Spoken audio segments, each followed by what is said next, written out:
बढ़े ना सबके पीरियड।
Good morning students.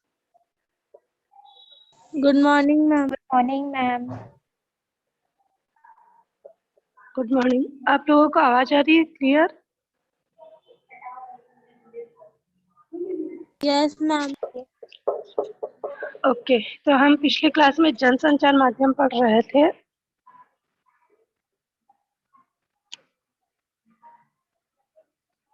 आज उसी को आगे हम फिर से रीड करेंगे।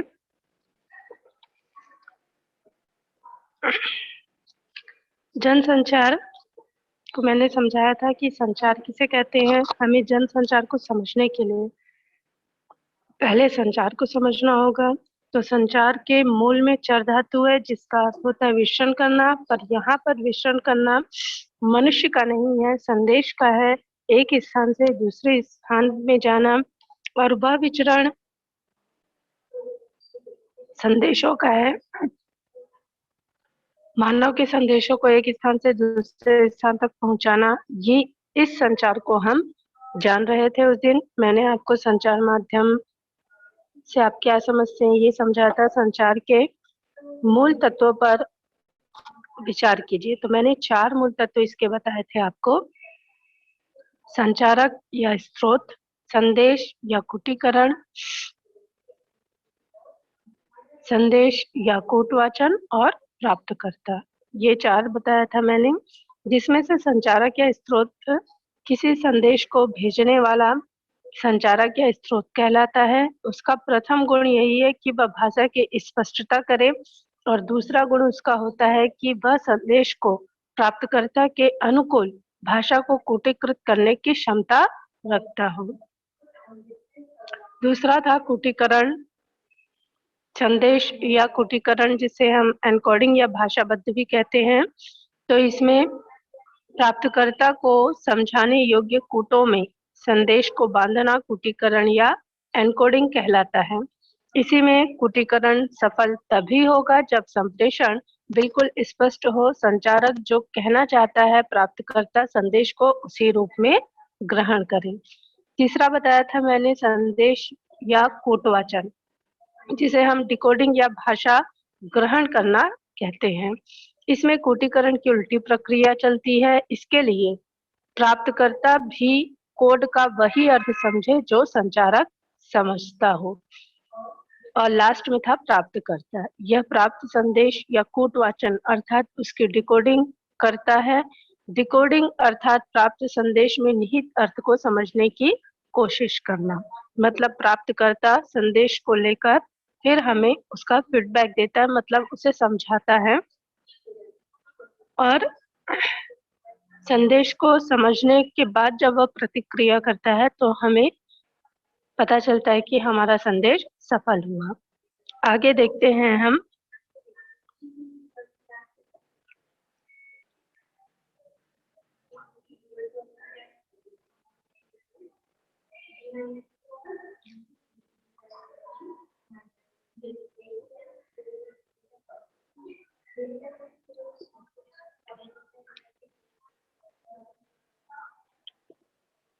ये आपको चार्ट दिया है संदेश संचार का। तो इस संदेश संचार में सबसे पहले संचारकर्ता जो संदेश दे रहा है, क्लियर। उसके बाद उसने कूट द्वारा संप्रेषण किया, मतलब यहाँ पर उसने संदेश को लिखा और उसका संप्रेषण किया, मतलब उसे समझा कि ये भाषा मैं जिसे भेज रहा हूँ संदेश उसे समझ आएगा या नहीं। उसने यहाँ पर उसे पढ़ा। उसके बाद वह कूटवाचन करता है उसका कि मैंने जिस संदेश को शब्द, भाषा या संकेत के माध्यम से समझा है वह पूरी तरह से परिपूर्ण है या नहीं, और इसे मैं जिसे संदेश भेज रहा हूँ वो उसे उसी प्रकार से समझेगा जैसे मैं इस संदेश को समझ रहा हूँ। फिर ये संदेश आया प्राप्तकर्ता के पास। प्राप्तकर्ता ने फिर वही प्रक्रिया की, पहले संदेश को लिया, उसके बाद संप्रेषण किया और फिर कूटवाचन द्वारा उसे समझा। जब इसने समझ लिया प्राप्तकर्ता ने, उसके बाद ये अपनी प्रतिक्रिया दे रहा है। जब ये प्रतिक्रिया इस संचारकर्ता के पास पहुंचती है तो ये संदेश सफल हो जाता है कि जिस संदेश को भेजा, जिसने प्राप्त किया, वो उस संदेश को उसी भाषा, उसी संकेत, उन्हीं चिन्ह प्रयोग के माध्यम से उसे संदेश समझ आ गया। ये होता है संदेश संचार। क्लियर हो गया आपको?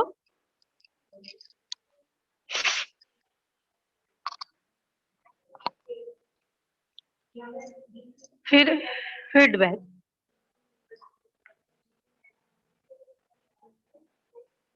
अब यहाँ पर आपको फीडबैक दे रहे हैं। तो कूटीकृत संदेश के पहुंचने पर प्राप्तकर्ता अपनी प्रतिक्रिया प्रकट करता है। यह आवश्यक है कि संचारक का संदेश बिना किसी बाधा के प्राप्तकर्ता तक पहुंच जाए। यह प्रक्रिया संदेश कहलाती है। ये था फीडबैक। इसके बाद अब आपको बता रहा है कि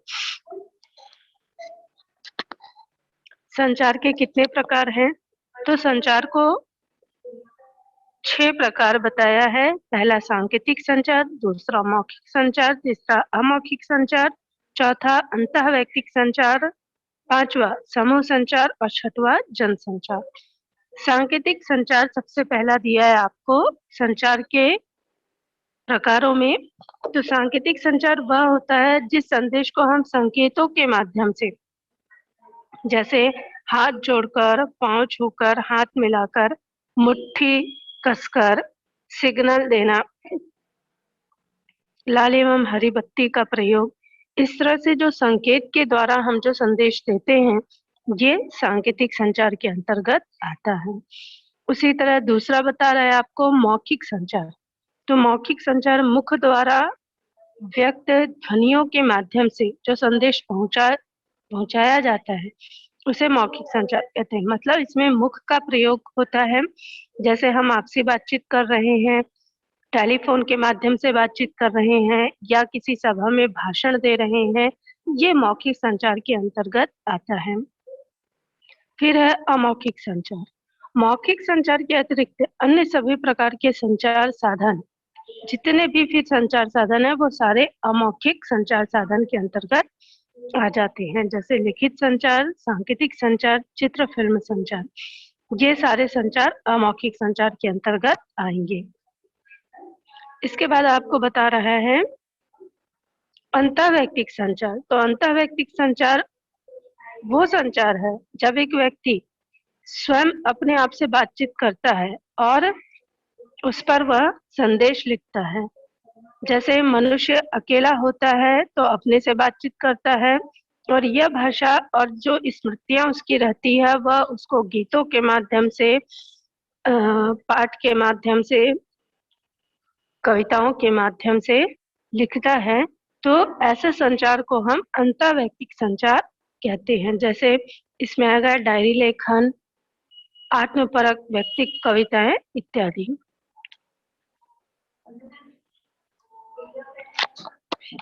इसके बाद आपको बता रहा है समूह संचार। समूह संचार सुनने से ही आप जान गए होंगे कि जब किसी एक समूह में कोई निर्णय लिया जाता है और उस निर्णय को दूसरे संचार समूहों को भेजा जाता है तो वो समूह संचार के अंतर्गत आएगा। इसमें एक सबसे अच्छा संचार ये होगा कि हम जब एक क्लास में पढ़ाई कर रहे हैं तो हमारे टीचर के द्वारा जो संदेश हमें मिला, हम उसे ग्रहण कर रहे हैं, तो हम एक व्यक्ति नहीं, इसे पूरी क्लास ग्रहण कर रही है, तो ये एक प्रकार का समूह संचार होगा। समूह संचार का उद्देश्य सामूहिक संदेश होता है। इसमें सबके लिए सामुदायिक मुद्दों पर बात की जाती है। और लास्ट आपका आ रहा है जनसंचार। जनसंचार जैसे हम किसी समूह के साथ प्रत्यक्ष संवाद करने के बजाय किसी यांत्रिक माध्यम से संवाद स्थापित करते हैं तो उसे जनसंचार कहते हैं। जैसे अभी मैंने आपको बताया कि हम एक कक्षा में क्लास ले रहे हैं और एक टीचर के माध्यम से हमें संदेश मिल रहा है, बट ये क्या होगा, ये समूह संचार होगा क्योंकि इसे सिर्फ एक क्लास के अंदर पर लिया जा रहा है। जब इस चीज को यदि टेलीविजन के माध्यम से दिखाया जाता है, टेलीविजन के माध्यम से पूरा जन जन के लोग इस संदेश को लेते हैं, तो ये आ जाता है जनसंचार। मतलब इसे सभी लोग इस संदेश को प्राप्त कर रहे हैं, तो ये हो जाएगा जनसंचार माध्यम। ठीक, क्लियर हो गया आपको संचार कितने प्रकार के होते हैं। अब हम आगे आते हैं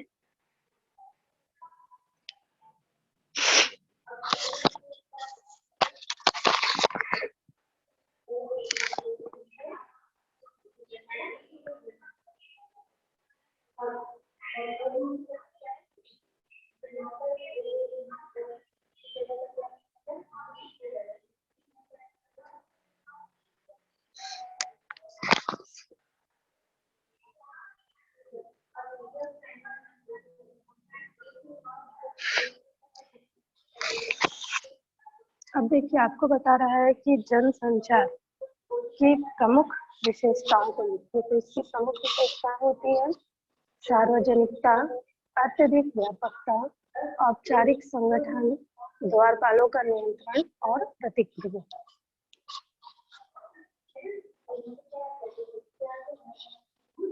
इसमें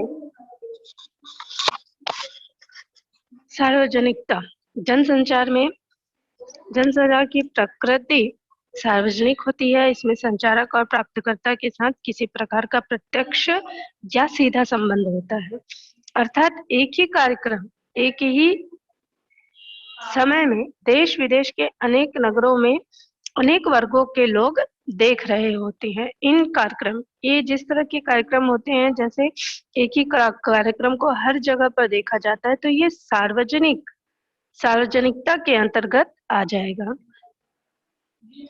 अत्यधिक व्यापकता, जनसंचार माध्यमों की व्यापकता की संभावना करोड़ों अरबों तक हो जाती है। जैसे जब एक क्रिकेट का खेल होता है तो इसे हर देश विदेश, हर जगह पर इसे देखा जाता है, तो यह अत्यधिक व्यापक हो जाता है, मतलब अत्यधिक संख्या में इसे लोग ग्रहण करते हैं। फिर है औपचारिक संगठन।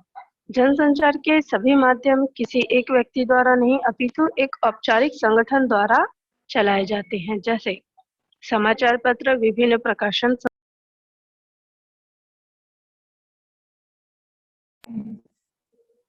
चलाए जाते हैं।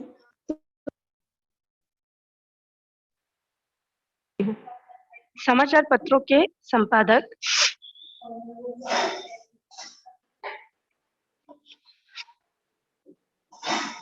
समाचार संपादक, उच्च संपादक आदि ही तय करते हैं। तो ये जो द्वारपालों का नियंत्रण होता है, जो मेन समाचार संपादक, उप संपादक आदि जो तय करते हैं,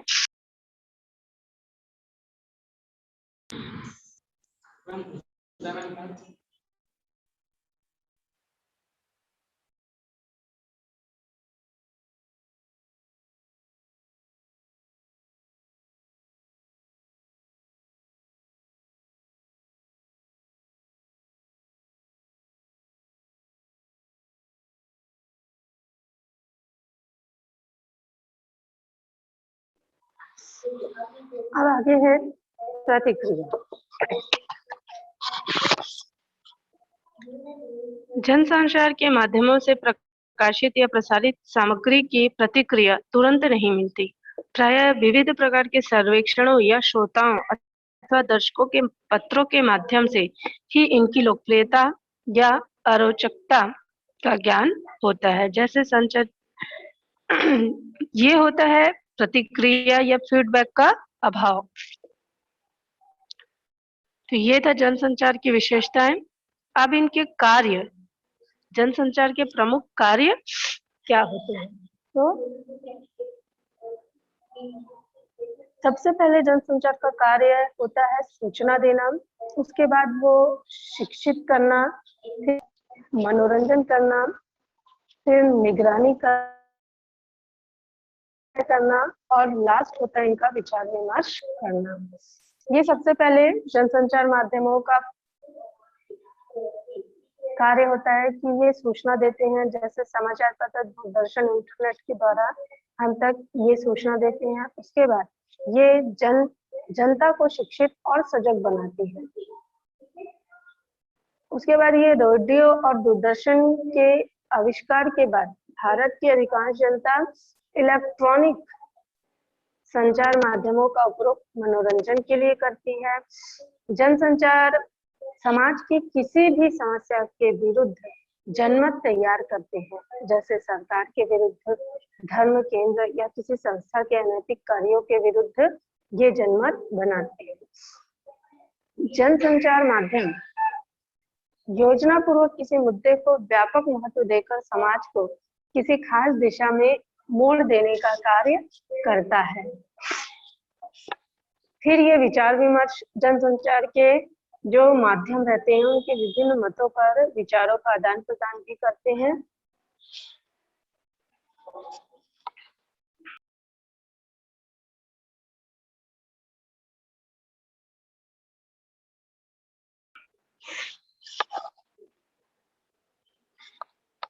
तो ये होता है, लास्ट था विचार विमर्श करना।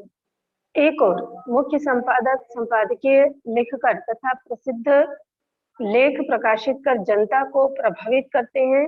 तो पाठकों की आवाज भी पत्र, पत्रिका, दूरदर्शन में व्यक्त होती है।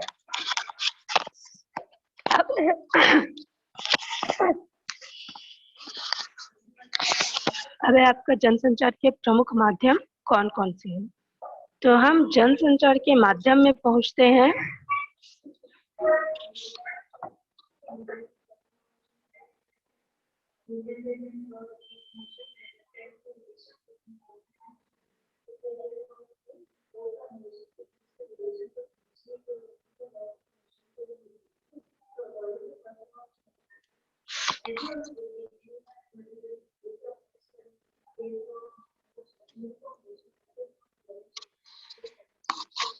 ये हैं आपके जनसंचार के प्रमुख माध्यम, जिसे हम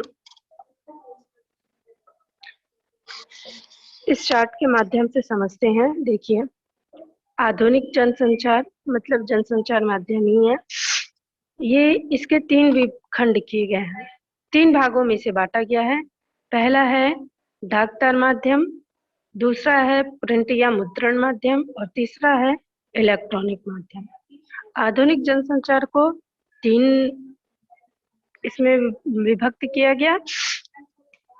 अब डाकतार माध्यम सिंगल है, इसके कोई भी तत्व नहीं है, कोई भी प्रकार नहीं है।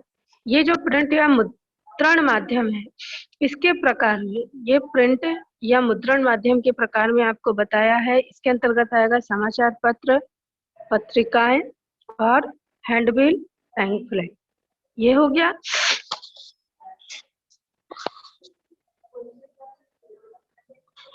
इसके बाद हम आते हैं इलेक्ट्रॉनिक माध्यम में। ओके, तो इलेक्ट्रॉनिक माध्यम देखिए, आपको ये पूरे बताएंगे, जिसमें श्रव्य भी आएगा, दृश्य भी आएगा और दृश्य श्रव्य भी आएगा। तो श्रव्य माध्यम में आपको बताया है radio, telephone, mobile phone, transmitter. दृश्य में आपको बता रहा है fax, pager, teleprinter, computer, internet. और उसके बाद दृश्य श्रव्य दोनों माध्यमों में है आपका टेलीविजन, दूरदर्शन और फिल्म। ओके, क्लियर हो गया ये आपको?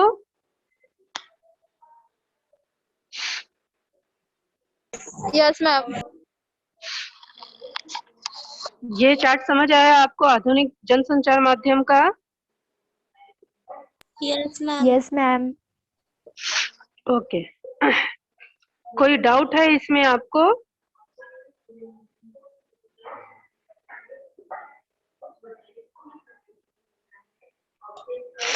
चलिए, अब हम देखते हैं प्रिंट माध्यम, समाचार और संपादकीय।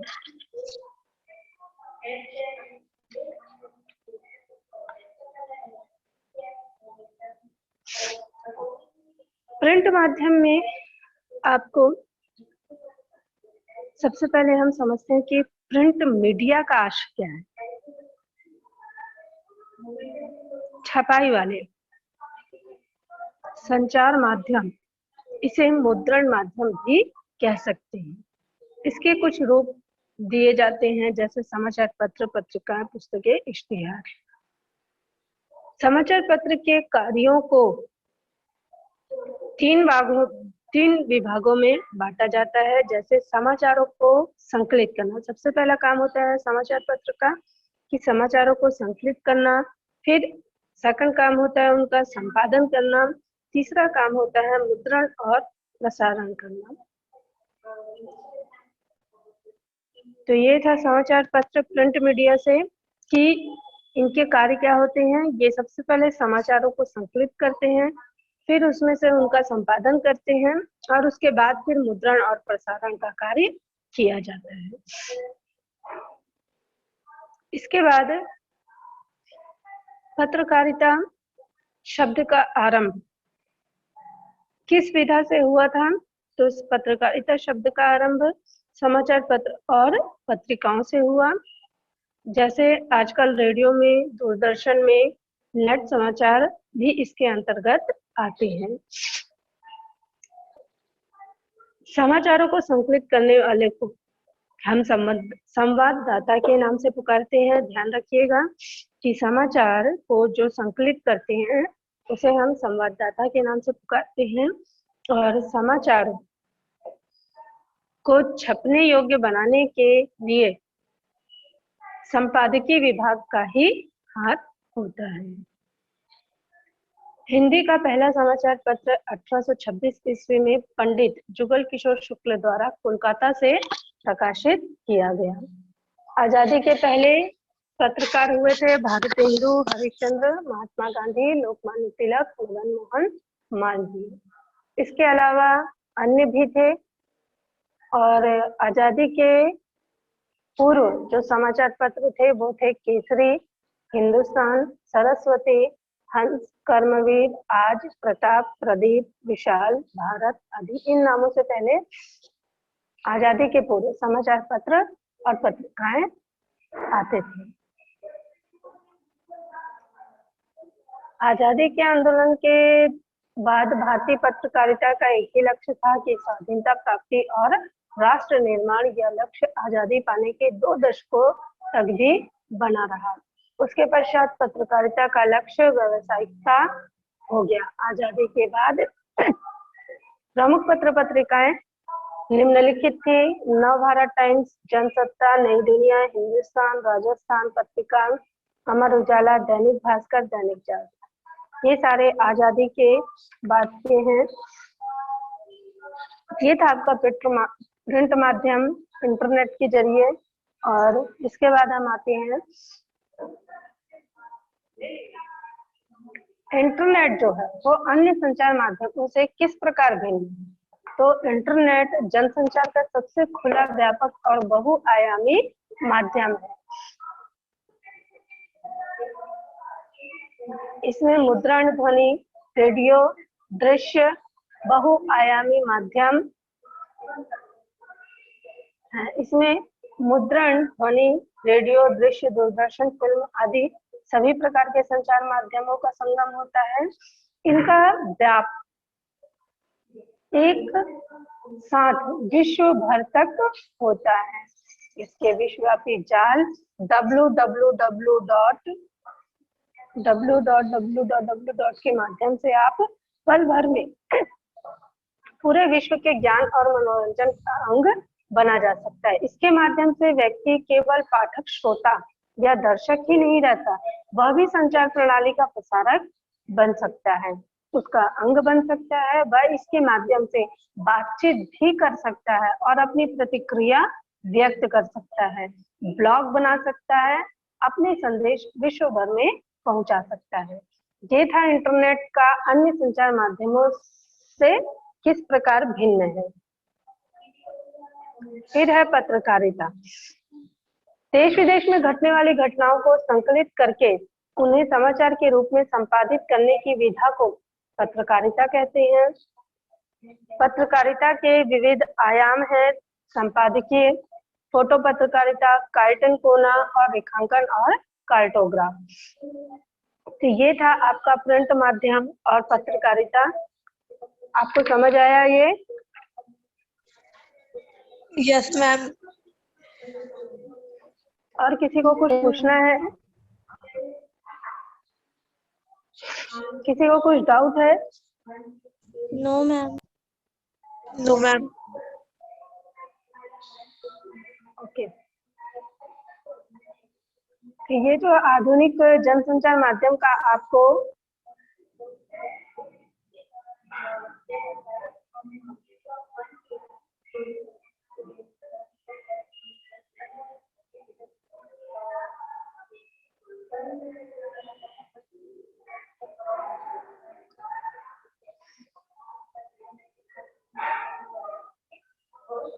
ये जो टेबल दिख रहा है आपको, इसे आप अपनी कॉपी में बनाएंगे। ओके। और आप लोगों ने ये जनसंचार माध्यम लिखा है अपनी कॉपी में, नोट डाउन किया है? Yes ma'am. ठीक है, तो नोट डाउन किया। तो ये टेबल को भी आप उसमें कवर करेंगे। इस टेबल को भी इस कॉपी में आप बनाएंगे और इसके बाद हम कल से चैप्टर पढ़ना स्टार्ट करेंगे। ओके। और यदि किसी को कुछ डाउट है जनसंचार माध्यम में तो वो अभी मुझसे क्लियर कर ले।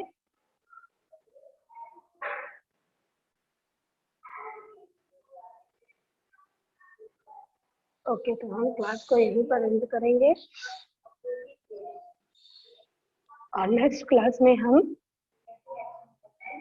चैप्टर को रीड करना स्टार्ट करेंगे। और इसके बाद यदि आपको ग्रामर में, व्याकरण में कोई प्रॉब्लम है तो आप मुझसे बोल सकते हैं, तो मैं आपका व्याकरण भी साथ साथ में कंप्लीट कराते जाऊंगी। और कल से हम चैप्टर स्टार्ट करेंगे पढ़ना, रिवीजन में ले रहे हैं, तो शुरू से काव्य खंड को सबसे पहले कंप्लीट करेंगे। Okay. Yes, ma'am. Okay, ma'am.